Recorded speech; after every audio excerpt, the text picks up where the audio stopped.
എന്താണ് guys vision board? ഇതിലൊക്കെ നിങ്ങൾക്ക് വല്ല വിശ്വാസമുണ്ടോ? ഉണ്ടെങ്കിൽ യെസ് എന്നും ഇല്ലെങ്കിൽ നോ എന്നും കമന്റ് ചെയ്തു. By the way, vision board ചെയ്യണമെന്ന് ആഗ്രഹമുണ്ട്. പക്ഷേ ഇനിയിപ്പോൾ പ്രിന്റ് എടുക്കണം, അതൊക്കെ വീട്ടിൽ ഒട്ടിച്ച് വെക്കണം, അതൊക്കെ എല്ലാവരും കാണത്തില്ല. എന്തിന് എൻ്റെ ഡ്രീംസ് ഒക്കെ എല്ലാവരും അറിയിക്കണം എന്ന് വിചാരിക്കുന്ന ആൾക്കാരാണെങ്കിൽ ആരും കാണാണ്ട് ഒളിപ്പിച്ച് വെക്കാനും എപ്പോഴും ഇങ്ങനെ കയ്യിൽ കൊണ്ട് നടക്കാനും ഒക്കെ വേണ്ടിയിട്ട് ഒരു ഐഡിയ ഞാൻ പറഞ്ഞുതരാം. ആദ്യം നമ്മളൊന്ന് മൈൻഡ് റിലാക്സ്ഡ് ആയിട്ട് ഇരിക്കുക, ഇരുന്നിട്ട് അങ്ങ് ആലോചിക്കുക എന്തൊക്കെ കാര്യങ്ങൾ എനിക്ക് 2026 നേടാനുണ്ടെന്നുള്ളത്. അതിപ്പോൾ കുഞ്ഞാവാം, വലിയ ആഗ്രഹം അല്ലെങ്കിൽ ഒരു മീഡിയം ലെവലിലുള്ള ആഗ്രഹം, എന്തായാലും നമ്മുടെ സ്വപ്നങ്ങൾ ലിസ്റ്റ് ഔട്ട് ചെയ്യുക പ്രോപ്പറായിട്ട്. സോ ഇതുപോലത്തെ ഒരു ബുക്ക് എടുക്കുക. ഇനി ഇതുപോലത്തെ ഭംഗിയുള്ള ബുക്കൊന്നും വേണമെന്നൊന്നും ഇല്ല. നിങ്ങൾക്ക് ഡയറി ആകാം, അല്ലെങ്കിൽ സാധാ നോട്ട്ബുക്ക് ആകാം, അങ്ങനെ എന്തോ ആവാം.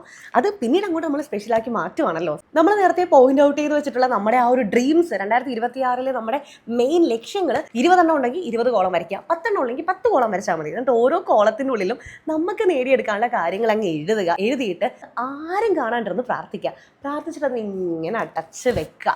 പിന്നെ അങ്ങോട്ട് പണിയെടുക്കുക. അല്ലാണ്ട് അടച്ചു ബുക്കിനകത്ത് എഴുതി വെച്ചെന്ന് പറഞ്ഞാൽ നിങ്ങളുടെ സ്വപ്നമൊന്നും നേടാൻ പറ്റത്തൊന്നുമില്ല. അതൊക്കെ ഓർത്ത് നമ്മൾ കഷ്ടപ്പെട്ട് പട്ടിപ്പണിയെടുക്കുക, പിന്നെ പ്രാർത്ഥിക്കുക, എല്ലാം സെറ്റാവും. So guys, advance happy new year.